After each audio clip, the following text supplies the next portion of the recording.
Guys, good morning, welcome to our new video. তোমরা দেখছো Suman Shivani blog. Shaktigarh থেকে আসার দিন আর কোনো ভিডিও করা হয়নি, কারণ আসার সময় সবার মনটা অনেকটাই খারাপ ছিল, যার কারণে আমি আর ভিডিও করিনি। তারপরে আর তেমনভাবে কোনো ভিডিও করিনি। আমি যাচ্ছি হচ্ছে বাপের বাড়ি, কারণ আজকে হচ্ছে আমার ভাইয়ের জন্মদিন, তো সেই উপলক্ষেই আমি যাচ্ছি। তো এখন বাজে হচ্ছে 11:30 বেজে গেছে। তো এখন আমি বেরোবো। সকালবেলা উঠে কাজবাজ সেরে স্নান করে রেডি হয়ে নিয়েছি, এখন হচ্ছে বেরোবো। আর আজকে যেহেতু রোববার, তোমাদের দাদাভাই ডিউটি গেছে, ও ছুটি পায়নি, এর জন্য ও যেতে পারবে না, আমি একাই যাচ্ছি। সম্ভবত হয়তো রাতে ফিরে আসবো, দেখি যদি আসতে পারি আসবো, না হলে তো থেকেই যেতে হবে। তো চলো এখন বেরোনো যাক, অনেকটাই লেট হয়ে গেছে, যেতে যেতে অনেক বেজে যাবে, হয়তো 12টা-1টাও বেজে যেতে পারে। তো চলো বেরোনো যাক, আবার পরে দেখা হচ্ছে তোমাদের সাথে। তো তোমরা ভিডিওটা কন্টিনিউ দেখতে থাকো। আই হোপ আজকের ব্লগটা তোমাদের ভালো লাগবে।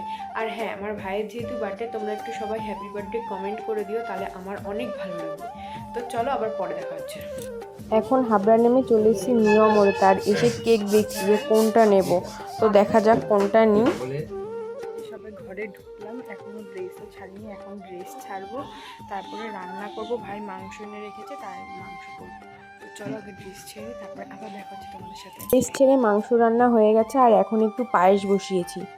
এখন বিকেল 5টে 5:30 বাজে, তাই ভাইকে বললাম যে তাহলে কেকটা কেটে নে, আমি তাহলে বাড়িতে চলে যাব। আর অন্য টাইম হলে থাকতাম, আর সত্যি কথা বলতে এখন বাবা নেই তো বাড়িতে, গিয়ে একদমই থাকতে ইচ্ছা করে না, যেতেও মন চায় না। তো ভাইয়ের জন্মদিন গেলাম, মাও একা একা থাকে সব সময়, মারও মনটা খারাপ লাগে। তাই ভাবলাম যে একটা কেক নিয়ে যাই, ভাইও আনন্দ পাবে, আমিও একটু আনন্দ পাবো, মাও একটু আনন্দ পাবে, কারণ সব সময় তো একা একা থাকে। তো ভাইকে একটু আনন্দ দেওয়ার জন্য আজকে এসেছি। তো এদিকে কেক কাটা হয়ে গেছে, আর দেখো বোন দেখো স্প্রে নিয়ে পাগল একটা, দুই ভাইয়ের মাথায় দিয়েছে আর নিজের মাথায় নিজে দিয়েছে, মানে এমন পাগল কি আর বলবো। তো কেক কাটা কমপ্লিট, এখনও সবাইকে কেক খাওয়াচ্ছে। যখন স্পার্কেলটা জ্বালানো হয়েছে না, সেটা তোমাদেরকে আর শেয়ার করতে পারলাম না। ভাই মানে লাফিয়ে উঠেছে, হঠাৎ করে জ্বলে উঠেছে, তো ভয় পেয়ে গেছে। তো তেমন কাউকে কিছু বলা হয়নি, শুধু ভাই বোনকে ডাকলাম, আর আমি মা ছিলাম, আর ভাই কেক কেটেছে, তেমন কাউকে সেইভাবে কিছু বলিনি। তো মা দেখো ভাইকে পায়েস খাইয়ে দিচ্ছে, আর পায়েসটা কিন্তু আমি করেছি। মা বলছিল যে পায়েসটা ভালো হয়েছে, গুড়ের পায়েস করেছিলাম। অনেক দিন ধরে গুড়ের পায়েস খেতে ইচ্ছা করছিল, তাই মাকে বলেছিলাম মা গুড় এনে রাখবে, সব কিছু এনে রাখবে, আমি গিয়ে পায়েস করবো, তাই আমি করলাম। তো মা বললো যে পায়েসটা খেতে নাকি ভালোই হয়েছিল।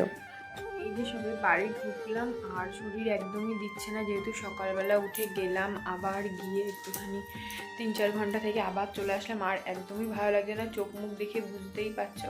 আর আজকে হাবড়াতে প্রচুর জ্যাম, কারণ বুধবার দিন সরস্বতী পুজো, আজকে থেকে বাজার শুরু হয়ে গেছে। হাবড়াতেই নাই করে প্রায় 20-25 মিনিট মতো জ্যামে আটকে গেছিলাম, নাহলে আগের ট্রেনটা পেয়ে যেতাম, আরও আগে পৌঁছে যেতাম। তো লেট হয়ে গেছে, কি করব। তো চলো জামা কাপড় ছেড়ে ফ্রেশ হয়েছি, এবার মুখটা ধোবো, দিয়ে ফ্রেশ হবো, তারপরে শুয়ে একটু রেস্ট নেবো। আর চলো তোমাদেরকে একটা জিনিস দেখাই, যে আমি নিয়ে গেছিলাম খালি ব্যাগ, আর আসার সময় কিন্তু আমি ব্যাগটা পুরো ভর্তি করে নিয়েছি। তো দেখো কি কি এনেছি।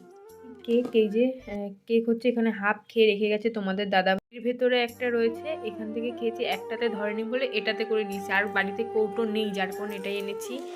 আর এদিকে রয়েছে হচ্ছে তোমার পাটিসাপটা রয়েছে, পাটিসাপটা। এদিকে যে রয়েছে আখ,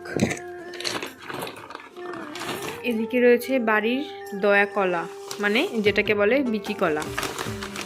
আর এদিকে রয়েছে পিঠে, দাঁড়াও দেখাচ্ছি। এদিকে রয়েছে এই যে পুলি পিঠে দেখতে পাচ্ছ, আর এদিকে আখ রয়েছে ব্যাগে, তো দেখলেই বিচা কলা। আর এটাতেও কি রয়েছে, দাঁড়াও দেখাচ্ছি, মনে পড়ছে না। ও, এটাতে রয়েছে পায়েস, আর পায়েসটা কিন্তু আজকে আমি রান্না করেছি।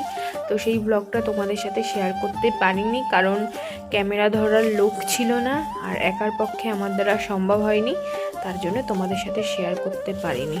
তো দেখো, দাঁড়াও 1 মিনিট। এত কিছু খাবার টেনে আনতেই আমার জীবনটা মানে বেরিয়ে গেছে, আমি এগুলো হাতে করেই নিয়ে এসেছি, টেনে আনতেই আমার জীবনটা বেরিয়ে গেছে পুরো। তাও রাস্তা মাথা পর্যন্ত ভাই এসে বাইকে দিয়ে গেল, আর স্টেশনে নেমে ওটুকু তো আমার হাতে করেই টেনে আনতে হলো, আর নিউরাপুর নেমেও তাই। আর স্টেশনে গিয়ে তোমাদের দাদাভাই দাঁড়িয়েছিল নিউরাপুর, তো ওইটুকু ও নিয়ে আসলো, এইটুকুনি আমার মুশকিল আসান হলো। তো এর জন্য আরোই ভালো লাগছে না, শরীরটা একদমই দিচ্ছে না, এখন একটু শোবো, রেস্ট নেবো। তো চলো আজকে আর ভালো লাগছে না। আজকের ব্লগটা তোমাদের কেমন লাগলো অবশ্যই সেটা কমেন্ট সেকশনে কমেন্ট করে জানিও। আর অবশ্যই আমার ভাইকে কিন্তু সবাই একটু হ্যাপি বার্থডে উইশ করে দিও। তো আজকের মতন টাটা, দেখা হবে নেক্সট ব্লগে। সবাই খুব ভালো থেকো, সুস্থ থেকো, গুড নাইট।